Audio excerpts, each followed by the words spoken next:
दोस्तों, स्वागत है हमारे यूट्यूब चैनल समृद्धि में। कैसे हैं दोस्तों आप सब। आप लोग को पता ही होगा कि 4 जुलाई से श्रावण मास प्रारंभ हो रहा है और हम लड़कियों औरतों को तो बहुत खुशी होती है श्रावण मास की। तो मैं आज इस वीडियो में आप लोग को कुछ सावधानियां बताने वाली हूं कि क्या नहीं करना चाहिए और पूजा पाठ की कैसे पहले आप क्या किन किन चीज़ों की तैयारी कर लें तो अच्छा होगा। तो जैसा आप लोग जानती हैं कि मंगलवार से तैयारी हो रही है, मंगलवार से श्रावण मास प्रारंभ हो रहा है। तो आप लोग को क्या क्या चीज़ें पहले खरीद करके एक बार पहन लेना चाहिए और पूजा की किस प्रकार तैयारी करनी चाहिए। जो लोग जाप या फिर कोई वैसी पूजा करने वाले हैं श्रावण मास की, क्योंकि आप लोग जानते हैं किसी भी पूजा पाठ को सिद्ध करने के लिए या किसी कोई वैसा मंत्रों का यदि आप लोग को जाप करना है तो ये हमेशा तो श्रावण मास 1 महीने का होता है, लेकिन इस बार 2 महीने का है तो और भी अच्छी बात है। तो आप लोग किस प्रकार पूजा पाठ कर सकते हैं, कैसे जगें, कैसे तैयारी करें, ये सब इस वीडियो में बताऊंगी, इसलिए वीडियो के एंड तक बने रहिएगा। वीडियो को देखना बिल्कुल ज़रूरी नहीं है दोस्तों, बस स्टार्ट करके आप लोग अपने कार्य में हो, किचन में हो, औरतें हैं तो जहाँ भी हो स्टार्ट करके बस आप लोग सुन लीजिएगा, क्योंकि मुझे लगता है कि आप लोग की ये उपयोगी चीज़ें हैं, आप लोग को ये सब जानना चाहिए। और यदि सच में आप लोग के लिए उपयोगी हैं, लाभ देने वाली हैं, तो एक लाइक कर दीजिएगा ताकि मुझे इससे प्रेरणा मिले कि हाँ, हम जिस चीज़ पे मेहनत करते हैं, जो चीज़ आप लोग को बताना चाहते हैं वो आपको लाभ प्रदान करती है। चैनल को सब्सक्राइब कर दीजिएगा ताकि किसी भी वीडियो की नोटिफिकेशन आप तक पहले पहुंचते रहें। तो चलिए सबसे पहले मैं वीडियो को शुरू करती हूँ और उससे पहले बताती हूँ क्या क्या काम आप लोग श्रावण मास में मत कीजिएगा। देखिए, जो लोग नॉनवेज खाने वाले हैं, कुछ लोग तो लहसुन प्याज भी छोड़ देते हैं, लेकिन जो लोग नॉनवेज खाने वाले हैं कोशिश कीजिएगा, आप लोग को बुरा ना लगे तो बताऊं कि इस महीने में मत खाइएगा, क्योंकि कहा जाता है कि शिव अपने पूरे परिवार के साथ पृथ्वी पर भ्रमण करते हैं पूरे 1 महीने। तो कोशिश कीजिएगा अपने परिवार की भलाई के लिए, अपने जीवन की भलाई के लिए कि 1 महीने इन सब चीज़ों का सेवन ना करें। घर में जितना ज़्यादा से ज़्यादा हो सुख शांति बनाई रहेंगे। खास तौर से महिलाओं को कह दें कि जो लोग बात बात में झूठ बोलते हैं, उनको ये बात बता दूं कि उनका आवरण खराब होता है, चेहरे की कांति चली जाती है। इसलिए झूठ बोलना एकदम आप लोग बंद कर दीजिए। झूठ बोलने से तमाम तरह की आपके जीवन में भी परेशानियां आती हैं, कांति खराब होगा, आवरण एक जो चेहरे शरीर का आभामंडल बनता है वो खत्म हो जाएगा, और जब आभामंडल खत्म हो जाता है तो कोई भी नकारात्मक शक्ति आपके शरीर पर जल्दी प्रवेश करती है। तो ये सब कार्य छोड़ दें। हल्का फुल्का झूठ तो ये कलयुग है, बोलने बिना आदमी का जीवन ही नहीं चल सकता। तीसरी बात, महिलाएं बाल एकदम न कटवाएं, थ्रेडिंग वगैरह बनवा सकती हैं, बाल एकदम मत कटवाइएगा। अब सुनिए, देखिए, यदि आप कोई विशेष पूजा पाठ करना चाहते हैं तो एक बात सुन लीजिए। सबसे पहली बात, आप लोग सुबह जगना शुरू कर दें। आज तक जितने बजे जगते थे, श्रावण मास के पहले दिन से आप लोग उससे आधा घंटा 15 मिनट पहले जगने लगिएगा, क्योंकि जब आप कोई पूजा जाप करने जाते हैं तो तमाम तरह के पहले भी ऋषि मुनियों के लिए राक्षस सब विघ्न डालते थे, क्योंकि जाप पूजा सिद्ध करने के बाद आदमी एक शक्ति बन जाती है उसके पास किसी भी मनोकामना को पूर्ति के लिए, या फिर उसके पास भी तमाम तरह की शक्तियाँ आ जाती हैं उनके कार्य सिद्धि के लिए। तो आप लोग ऐसा कीजिए, सबसे पहले माया क्या होती है, क्रोध होती है। जब आप जल्दी जल्दी काम पे जाने के लिए जल्दी जल्दी कोई चीज़ करेंगे तब तक बीच में कुछ अड़चन आ जाएगी, क्रोध आ जाएगा, और क्रोध में किया गया पूजा कभी सफल हो ही नहीं सकता, कभी वो भगवान तक पहुंचता ही नहीं। क्रोधित मन से आप सामान्य सुबह शाम का भी पूजा कभी मत कीजिएगा। मैं ये आप लोगों से निवेदन कर रही हूँ, क्योंकि उस पूजा का एकदम ना के बराबर आपके जीवन पे प्रभाव पड़ता है। अब एक और ज़रूरी बात, महिलाएं जो हैं पूरे महीने एक चीज़ अपने गांठ बांध लें, सौभाग्य के लिए, अपने पति के सुख के लिए। कुछ करें ना करें, वो अपने हाथों में चूड़ियाँ जरूर हरा पहने रहें, 2 पहने 4 पहने। देखिए, ऐसा नहीं कि अपने घर की गृहस्थी का सामान लाने के लिए पैसा नहीं है और खूब चूड़ियाँ और साड़ी हरा हरा पहन लें। ये बात सही है कि सुहागिनों के लिए और लड़कियों के लिए श्रावण मास में हरे वस्त्र, हाथ में हरी चूड़ियाँ बहुत ज़रूरी है। लेकिन सबसे ज़रूरी है कि आप लोग हाथ में हरी चूड़ियाँ पहने। वस्त्र का व्यवस्था नहीं है, क्योंकि एक बात भगवान हमेशा कहते हैं, जितनी शक्ति उतनी भक्ति। बस चूड़ी आप लोग पहनिए, क्योंकि ये सुहाग की चीज़ें हैं। हो सके तो आप लोग वस्त्र भी पहनिए।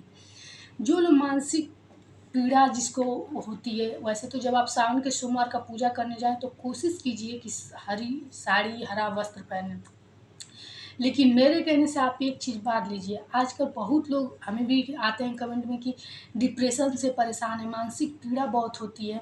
तो आप लोग कोई 2 हल्के रंग का कपड़ा अपने कपड़े में से चुन लीजिए। हल्का पिंक हो, हल्के सफ़ेद में हो, हल्का क्रीम कलर का हो, चुन लीजिए और पूरे श्रावण मास वही पहनिए। क्योंकि जिनको मानसिक विकार होते हैं, मानसिक अशांति, यानी उसके चंद्र ग्रह कमज़ोर है और चंद्र ग्रह कमज़ोर है तो वो मानसिक पीड़ा ही देगा। तो इसके कारण आप लोग पूरे महीने देखते हैं कि शिव भगवान के यहाँ चंद्र उनके सिर पे रहते हैं, तो आप लोग पूरे महीने ये हल्के रंग के कपड़े पहन के श्रावण में शिव भगवान का पूजा कीजिए और कहीं से भी गाय के कच्चे दूध का व्यवस्था कीजिए और पूरे जी श्रावण शिवलिंग पे चढ़ाइए। श्रावण खत्म होते होते आपकी जो मानसिक परेशानी है निश्चित रूप से ख़त्म हो जाएगी। ये मुझसे आप लिख करके ले लीजिए। एक चीज़ और बताऊंगी महिलाओं के लिए कि वो क्या क्या करनी। मंगलवार से सावन का शुरुआत हो रहा है, तो आप लोग एक दिन पहले ही हरी चूड़ी पहन लीजिएगा, क्योंकि मंगलवार को नया चीज़ नहीं पहना जाता है। मेहंदी खरीद लीजिएगा और जो जो चीज़ें बता रही हूँ वो ज़्यादा खरीद लीजिएगा। सिंदूरा में सिंदूर भरा जाता है, सिंदूरा सिंदूरा जो भी आप लोग कहती हैं, तो पूरा ज़्यादा पीला वाला सिंदूर खरीद करके और श्रावण मास में आप लोग अपने सिंदूरा में सिंदूर भर लीजिएगा, गौरी माता को चढ़ा करके, पार्वती माता को चढ़ा करके। और एक बात, जो भी श्रृंगार की वस्तुएं आप लोग खरीदिए, चूड़ी हुआ, मेहंदी हुआ, आलता हुआ। हाँ, एक बात और, महावर लगा करके ही सोमवार को जितने भी श्रृंगार ज़्यादा से ज़्यादा कर लीजिएगा। सोमवार की पूजा पूरे श्रृंगार के साथ ही कीजिएगा। और जो श्रृंगार की वस्तुएं आप अपने लिए खरीदने जा रहे हैं कि इस पूरे सावन आप लोग उपयोग करेंगे, कोशिश कीजिए थोड़ा ज़्यादा खरीद लीजिए और उसको दान किया जाता है। दान में अब मैं आप लोग को बता रही हूँ कि श्रावण मास के बाद ये जो तीज पड़ता है, इसमें आप लोग सुनी होंगी या अपने घर में देखती होंगी कि बुआ लोगों को, बेटियों को दिया जाता है तीज का सामान। इसीलिए कि जो घर की महिलाएं हैं वो सौभाग्यवती, उनका सौभाग्य बढ़े, उनको भी उससे पुण्य मिलता है। इसीलिए सबसे पहला दान में और बड़ा दान होता है अपने घर के बहन को, बेटियों को, बुआ लोग हैं उनको दान करना। जो भी वो आपको 3, 10, 20, 50, 100 जितने की भी स्थिति है उनको दान करें। तो कुछ लोग बताते हैं कि पंडितों को दान करें श्रृंगार की वस्तुएं, ठीक है जिनके पास जैसी व्यवस्था हो, लेकिन मैं ये मानती हूँ और शास्त्र भी मानता है कि अपने भांजे से और अपनी बहन बुआ से ज़्यादा बड़ा ब्राह्मण कोई नहीं होता है।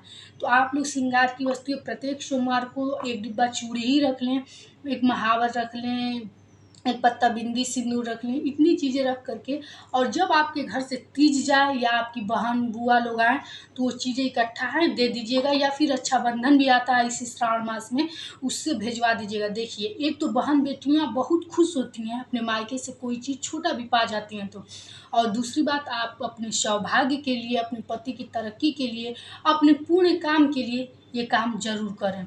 कोशिश कीजिएगा कि उसमें हरी चूड़ियाँ रहें या फिर चुनरी वाली भी रहे। और देखिए, साड़ी वगैरह की व्यवस्था अपने अनुसार होती है कि जैसे कोई रक्षाबंधन पे दे दे, तीज पे दे दे, लेकिन इन सब चीज़ों की जहाँ तक मैं जानती हूँ, जो भी छोटे आदमी भी मेरी वीडियो देख रहे होंगे, तो 2-4 चूड़ी एक डिब्बा में से एक डिब्बा भी आप खरीद लीजिए। हर सोमवार को 4 चूड़ी निकाल करके अंततः एक डिब्बा कर लीजिएगा, अपनी बहन बेटी को दे दीजिएगा।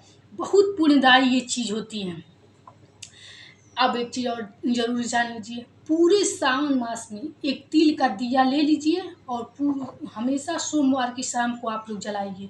कुछ लोग कहते हैं कि घर में भी शिवलिंग है उनकी पूजा कर सकते हैं, बिल्कुल कर सकते हैं, लेकिन कहा जाता है कि 100 गुना फलदायी होता है जो मंदिर में शिवलिंग होता है। इसलिए आप लोग मंदिर में जा करके यदि शिवलिंग की पूजा करें तो ज़्यादा बेहतर रहेगा। तैयारी में भस्म, विभूति, चंदन जो भी खरीदना हो वो सब आप पहले खरीद कर तैयारी कर लीजिए, क्योंकि हड़बड़ाहट में कोई पूजा संभव नहीं है। और अब जानते हैं कि सावन आएगा तो ज़्यादा चीज़ें बढ़ जाती हैं, ज़्यादा पूजा बढ़ जाता है, जैसे मंदिर जाना हो, लेकिन आपका काम तो जहाँ का तहाँ पड़ा रहता है। जैसे आपको ऑफिस जाना है, महिलाओं को जॉब पे जाना है, स्कूल जाना है, तो ये जाना ही पड़ेगा। तो इसलिए आप लोग पहले ही तैयारी करके डिब्बे में भर लीजिए।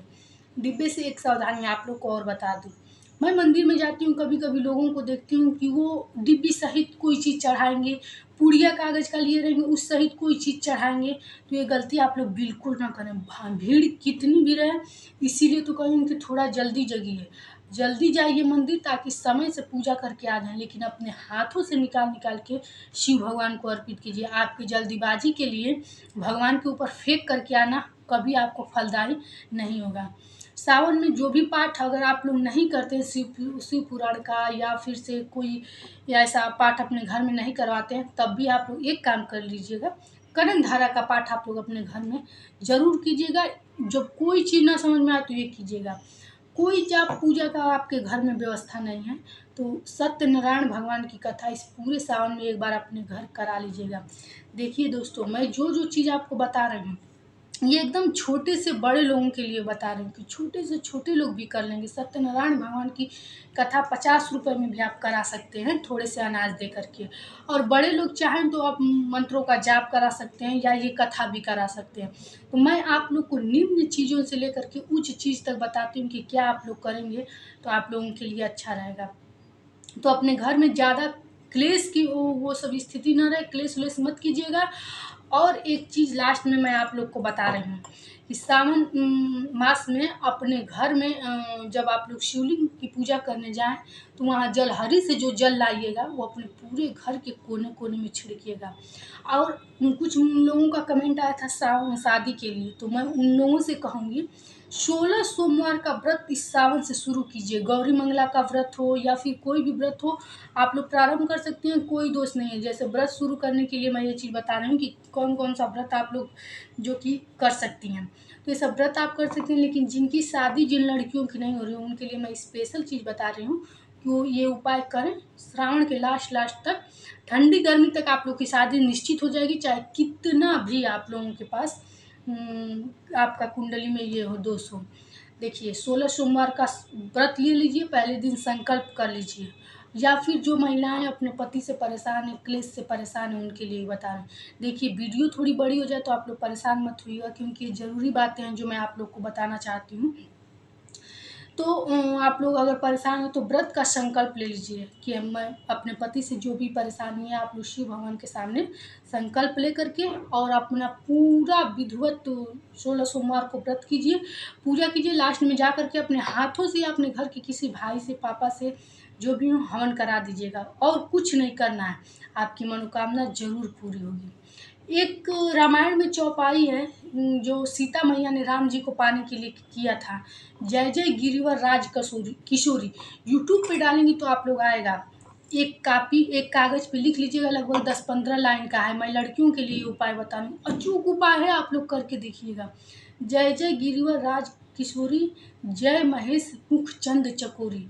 ये चीज़ आप लोग नोट करके और यूट्यूब पे डाल के उस चीज़ को नोट कर लीजिएगा, 10-15 लाइन है।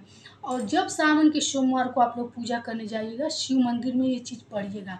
अपने घर में भी सुबह शाम पूजा यदि करती हूँ, नहीं भी करती हूँ तो सुबह भी करती हूँ, तो ये चीज़ आप पढ़िएगा पार्वती माता के आगे जो कि आपकी फ़ोटो है। निश्चित रूप से मैं आप लोग को कहती हूँ कि साल नहीं बीतेगा आपकी विवाह निश्चित हो जाएगा और अच्छे परिवार में अच्छे वर से होगा। एक चीज़ और, विशेष कोई मनोकामना है आपकी पूरी नहीं हो रही है, बहुत परेशान है, चाहे अपने पति से परेशान हो या किसी और विपत्ति से परेशान हो, आर्थिक स्थिति खराब है, तो मंदार का फूल लेकर के प्रत्येक सोमवार को आप लोग शिवलिंग पे चढ़ाना शुरू कर दें। सफ़ेद चीज़ आप लोग जानती हैं कि बहुत पसंद है, तो सोमवार को चढ़ाना पसंद शुरू कर दीजिए और यही फूल की माला शुक्रवार को भी चढ़ाइए। और यदि ये भी काम नहीं आप लोग कर सकते हैं, लेकिन ज़रूर कीजिएगा, क्योंकि विपत्तियों में एकमात्र तब तक चढ़ाइएगा, अभी से प्रारंभ कीजिएगा, तब तक चढ़ाइएगा जब तक आपकी मनोकामना न पूरी हो जाए। आप लोग यदि शिव मंदिर पूजा करने जा रही हैं तो हर सोमवार को 3 माला जरूर लेकर के जाइएगा, वो किसी भी सफ़ेद फूल का हो, लेकर जाइएगा। एक नंदी को, एक चौखट को और एक शिव जी को जरूर चढ़ाइए। ये पूजा की विधि जो मैं बता रही हूँ कि 3 माला, लास्ट में जो बता रही हूँ कि 3 माला लेकर जाइएगा नंदी को चढ़ाने के लिए, शिवलिंग को और चौखट को। इस प्रकार आप पूजा करके देखिएगा, आपको पूजा करने मात्र से कितनी शांति मिल जाएगी, भगवान आपकी कितनी जल्दी सुनेंगे और कितने प्रसन्न होते हैं सफ़ेद फूलों की माला से। तो मैं ये जो उपाय बताई हूँ आप लोग दोस्तों कीजिएगा। वीडियो कैसी लगी एक लाइक करके हमको ज़रूर बताइएगा, क्योंकि बहुत छोटी छोटी बातें और बताना है वो नेक्स्ट वीडियो में बताऊंगी, लेकिन वीडियो बड़ी हो जाती है इसलिए आप लोग को शायद इससे अच्छा फील नहीं होता होगा। लेकिन मैं बार बार कहती हूँ कि वीडियो स्टार्ट करके सिर्फ छोड़ दीजिए और उसको सुन लिया कीजिए। तो चलिए दोस्तों, फिर मिलेंगे नए वीडियो के साथ। अच्छी लगे तो सब्सक्राइब कीजिए ताकि किसी वीडियो की नोटिफिकेशन आपके पास सबसे पहले पहुँच जाए। जय श्री राम दोस्तों।